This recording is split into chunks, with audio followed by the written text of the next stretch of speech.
pasiga. May tanong pa ba kayo kay Yorme, kay Chairman? Wala na. Sige na. Ikaw na. Iwan nyo na. Hindi, I'll support you. Hindi. Support Okay. committee. Sige, Senate. Sa Kedli lang kami. So, alam nyo naman, nag-explain tayo sa Bicameral Conference Committee kahapon. At after nung pag-uusap pa namin sa Senate, nag-issue tayo ng statement ngayon, humingi tayo ng paumanhin po sa ating mga senador dahil yung pong datos na pinadala ng DPWH several weeks ago ay clearly hindi sapat para makapaggawa ng tama at accurate na pag-a-adjust sa mga cost ng mga proyekto base na rin doon sa pagbaba natin ng mga presyo.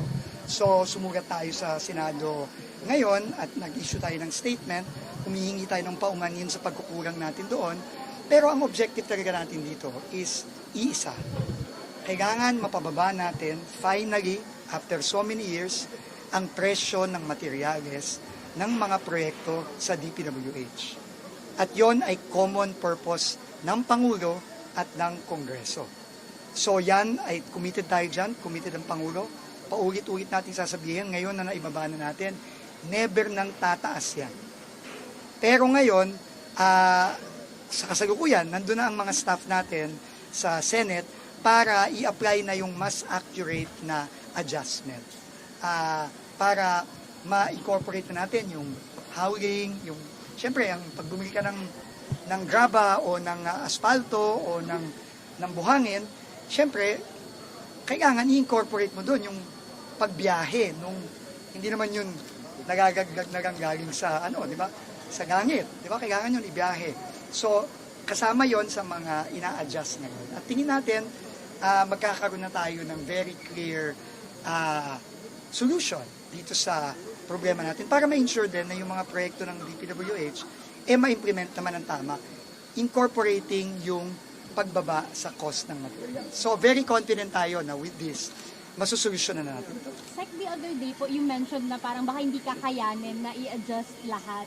Hindi. Impossible na i-adjust lahat. Imposible on talaga. time. Kung iisa-isay natin ang mga proyekto, 10,000 proyekto kasi yan hindi talaga tayo matatapos. No, that will take months. Pero ang ginawa natin ngayon, gagawa tayo ng mas accurate na estimate. Kasi estimate lang naman talaga yung ginawa hindi ba?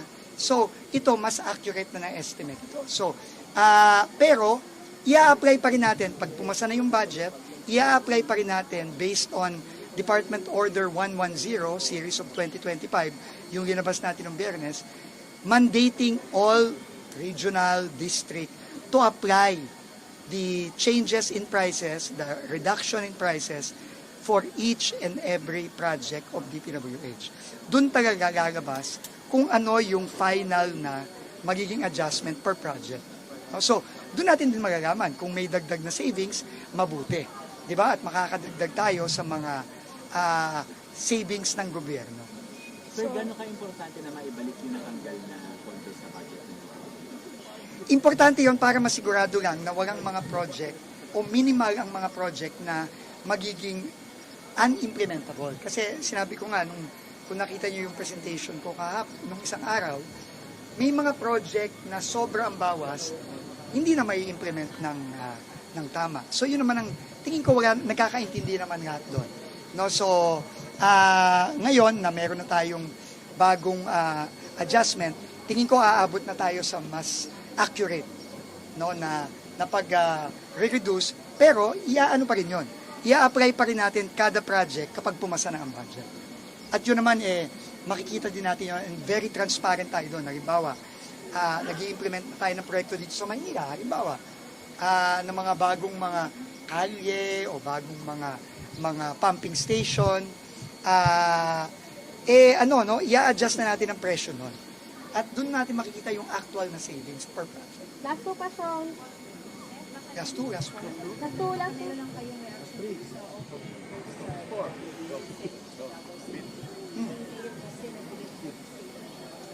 Nabasa ko nga. Okay, last one. DPWH will always prioritize public safety. Always. So ngayon, nakikipag-usap ang ating regional office sa Davao, sa LGU, to ensure public safety, first and foremost. Pero, kailangan din buksan na natin sa lalong madaling panahon yung Bukana Bridge at yung mga roads. Kasi, kawawa din naman yung mga kababayan natin na grabe yung dinaranas na traffic. So, balance yan ng public safety and yung convenience ng mga kababayan natin. So, yun ang ginagawa nila ngayon sa Davao. Sir, bakit nga po ba hindi nabuksan? Today supposedly, ano po? Bakit po hindi nabuksan? Hindi.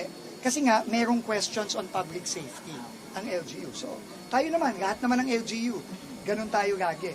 Whether it's Davao, Maynila, Cebu, kahit saan yan.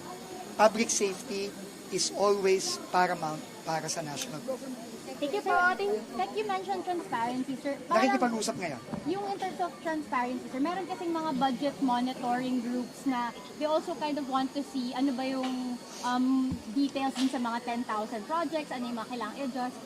Will the DPWH also make that transparent? Kasi parang Yes, right now, of course. Senate, BICAM and DPWH nag-work together to calculate. Once na paasa na ito, no, and I'm sure the BICAM will be very transparent.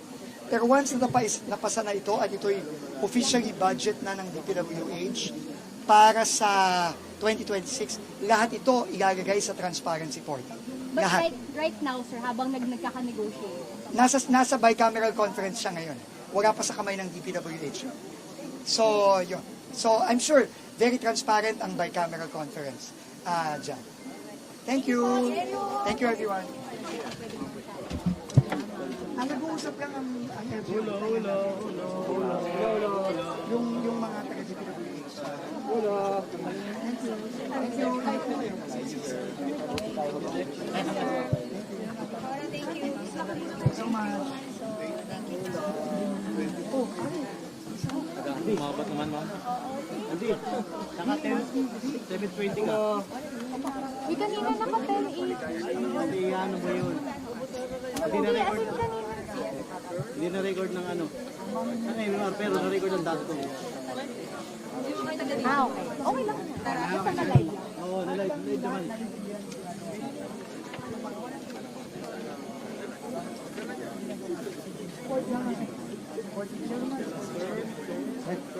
Okay na. Bukas may announcement si Sir Vince. Ayun na. Bukas na kasi may presentation. Ganaas kami. 8 o'clock ba tayo? 8 o'clock ba tayo? Tayo, sir. 8 o'clock ba tayo? MMJ. 8:30, sir. 8:30 daw po. May nagsasabi 8:30. Bukas. Okay. Salamat.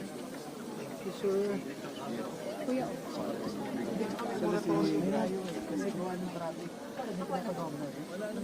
Dito tayo muna. Yun.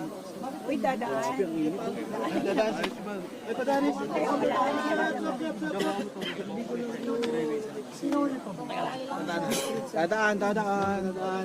Dadaan sila.